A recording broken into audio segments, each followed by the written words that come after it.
മാലിക് ദീനും കൂട്ടരും ഇസ്ലാമതവുമായി ഭാരതത്തിൽ വരുമ്പോൾ കഷായത്തിലെടുക്കാൻ ഒരു മുസൽമാൻ ഈ മണ്ണിലില്ല.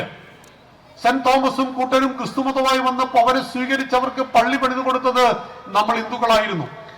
ലോകം മുഴുവൻ ജൂതന്മാരെ വേട്ടയാടിക്കൊന്ന സമയത്ത് മുംബൈയിലും കൊൽക്കത്തയിലും കൊച്ചിയിലും അവർക്ക് മാതൃകാ കോളനികൾ പണിതു കൊടുത്തവരാണ് നമ്മൾ ഹിന്ദുക്കൾ. കഴിഞ്ഞ 6 പതിറ്റാണ്ട് ഹിന്ദുവിനിട്ട് പണി തന്നുകൊണ്ടേയിരിക്കുന്ന കമ്മ്യൂണിസ്റ്റുകാരനെ 1957 EMSന്റെ രൂപത്തിൽ അധികാരത്തിൽ കൊണ്ടുവന്ന ഒരു വിഡിത്തവും കൂടി ചെയ്തവരാണ് നമ്മൾ ഹിന്ദുക്കൾ. എല്ലാവരെയും സ്വീകരിക്കുവാൻ കഴിയുന്നവർ, എല്ലാത്തിലും ഈശ്വരനെ കാണുവാൻ കഴിയുന്നവർ. ഈശാവസ്യമിതം സർവം വ്യക്തിഞ്ച ജഗത്യാം ജഗത്. ഈശ്വരൻ എവിടെയെല്ലാം ഉണ്ട്. പഴുതാരയിലും പാമ്പിലും കീരിയിലും ചൊറിപ്പുഴുവിലും കുയ്യാനയിലും തത്വമസി നിന്നിലും അഹം ബ്രഹ്മാസ്മി അത് ഞാനുമാണ്. അണോരണീയാൻ മഹതോമഹീയാൻ ഏറ്റവും ചെറുതിൽ ചെറുതായിട്ട് ഞാനുണ്ട്, വലുതിൽ വലുതായിട്ട് ഞാനുണ്ട്. ആത്മാവിന്റെ രൂപത്തിൽ സർവചരാചരങ്ങളിലും ഞാൻ തന്നെ എന്ന് പറഞ്ഞ ഹിന്ദു, എല്ലാത്തിലും ഈശ്വരനെ കണ്ട ഹിന്ദു എല്ലാവരെയും സ്വീകരിച്ചു, എല്ലാവരെയും തന്നിലേക്ക് ഹൃദയത്തോട് ചേർത്ത് വെച്ചു. തൃശൂർ ജില്ലയിൽ ചെന്ന് ചേരമാൻ പെരുമാൾ പള്ളി കൊടുങ്ങല്ലൂരിൽ ചെന്ന് കാണുമ്പോൾ മാലിക് ദീനും കൂട്ടരും ഇസ്ലാമതവുമായി ഭാരതത്തിൽ വന്ന സമയത്ത് അവർ പറഞ്ഞു, ഞങ്ങൾക്ക് കല്യാണം കഴിക്കണം, അതുകൊണ്ട് ഹിന്ദു സ്ത്രീകളെ മുസ്ലിമാക്കണം. രാജാവ് സമ്മതിച്ചു. 10 ഹിന്ദു പെൺകുട്ടികൾ മുസ്ലിങ്ങളായി മതം മാറി, കല്യാണം കഴിച്ചു. സന്തതി പരമ്പരകൾ ഉണ്ടാകാൻ തുടങ്ങിയപ്പോൾ പറഞ്ഞു, ഞങ്ങൾക്കൊരു പള്ളി വേണം. പള്ളി എങ്ങനെയാണ്? പള്ളി അമ്പലം പോലെയല്ല, വലിയ ഹാളാണ്. അങ്ങനെ ദുർഗാദേവി ക്ഷേത്രം ഉണ്ടാക്കാൻ വേണ്ടി ബാക്കി വെച്ച കല്ലുകൾ കൊണ്ട്, മരങ്ങൾ കൊണ്ട് പണിതതാണ് ആദ്യത്തെ ഇസ്ലാമിക പള്ളി, ചേരമാൻ പെരുമാൾ പള്ളി കൊടുങ്ങല്ലൂരിൽ. എല്ലാവരെയും സ്വീകരിക്കുവാൻ കഴിയുന്നു. പക്ഷെ ഇവരെല്ലാം നമുക്ക് എന്ത് തിരിച്ചു നൽകി? ഈ ഹിന്ദു ഏകതാ സമ്മേളനത്തിൽ ഹിന്ദുക്കൾ സദ്ഗുണ വൈകൃതികളായതിനെ കുറിച്ച് VD സവർക്കാർ പലപ്പോഴും വേദനയോടുകൂടി പറഞ്ഞിട്ടുണ്ട്.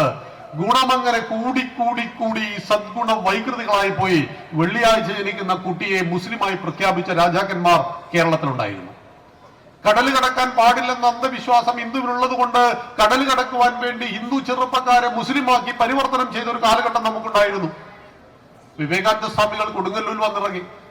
അദ്ദേഹത്തിന്റെ കുതിരവണ്ടി തെളിക്കുന്നത് ഒരു ക്രിസ്ത്യാനിയാണ്. എന്നാൽ ക്രിസ്ത്യാനി മനോഹരമായിട്ട് ശ്രീകൃഷ്ണന്റെ ഭജന പാടുന്നു.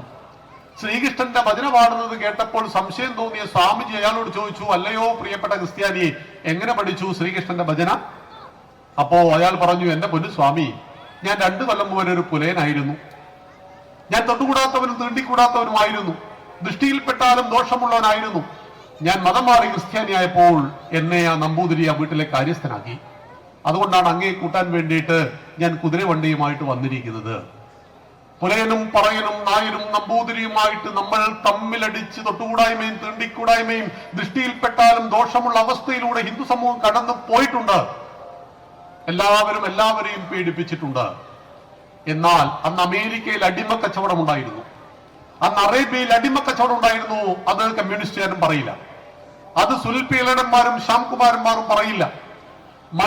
മനുഷ്യന്റെ കഴുത്തിൽ കയറിട്ട് തെരുവോരങ്ങളിൽ വലിച്ചിഴച്ച് വിറ്റ ചരിത്രം പറയുവാനുണ്ട് ഇന്നത്തെ അമേരിക്കയ്ക്കും അറേബ്യയ്ക്കും. എബ്രഹാം ലിങ്കനാണ് അമേരിക്കയിൽ അടിമ കച്ചവടം നിരോധിച്ചത്.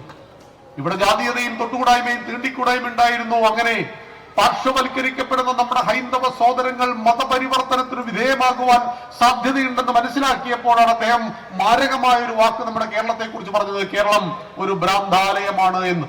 തൊട്ടുകൂടാത്തവൻ മതം മാറി മുസ്ലിമോ ക്രിസ്ത്യാനിയോ ആയാൽ അവന് സ്വീകരിക്കുവാൻ കഴിയുന്ന ഒരു അന്തരീക്ഷം ഇവിടെ ഉള്ളത് കൊണ്ട് സാമൂഹ്യ പരിവർത്തനത്തിന്റെ വലിയ ഒരു മുന്നേറ്റം പിന്നീടുണ്ടായി. ആ ആചാര്യന്മാരുടെ ഫോട്ടോയാണ് എന്റെ പുറകിൽ കാണുന്നത്.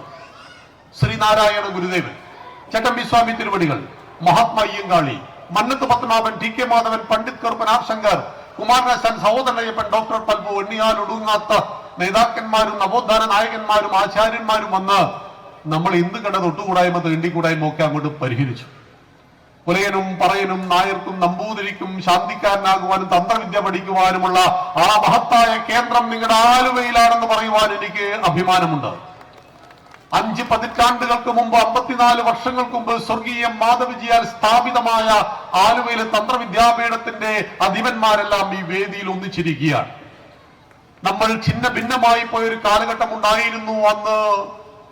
ഇന്ന് നമ്മളത് ഏകീകരിച്ചു. ഇന്ന് ഒരു ക്ഷേത്രത്തിലും ജാതി ചോദിക്കാറില്ല. പുലയനും പറയനും നായർക്കും നമ്പൂതിരിക്കും ഒരു ശബരിമല, ഒരു ഗുരുവായൂർ, ഒരു വൈക്കം, ഒരു കാടാപ്പുഴ.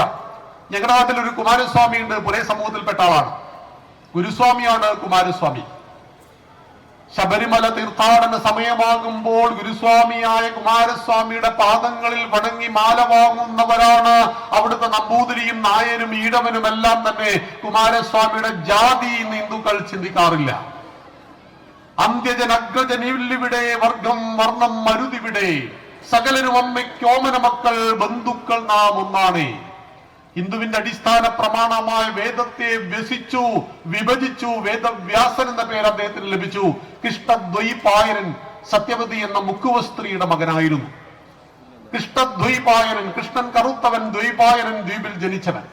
പരാശര മഹർഷിക്ക് സത്യവതി എന്ന മുക്കുവസ്ത്രീയിൽ ഉണ്ടായ മകന് വേദത്തെ നാലായി പകുത്തുവാൻ കഴിയുന്ന ഈ നാട്ടിൽ രത്നാകരൻ എന്ന് പറയുന്ന കാട്ടാളൻ ആദിവാസി സഹോദരന് വാൽമീകിയാകുവാനും രാമനെ കുറിച്ച് 24,000 ശ്ലോകങ്ങളിൽ 7 കാണ്ഡങ്ങളിൽ ആദി കാവ്യം രചിക്കുവാനും കഴിയുന്ന നാട്ടിൽ എവിടെയായിരുന്നു ജാതീയതയും തൊട്ടുകൂടായ്മയും തീണ്ടിക്കൂടായ്മയും ഉണ്ടായിരുന്നു?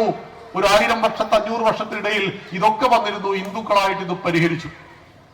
അങ്ങനെ പരിഹരിക്കുവാൻ നിമിത്തമായി തീർന്നൊരു മഹാപ്രസ്ഥാനത്തിന് 100ാമത് വാർഷികമാണ് നമ്മൾ ഇന്നിവിടെ ആചരിച്ചു കൊണ്ടിരിക്കുന്നത്.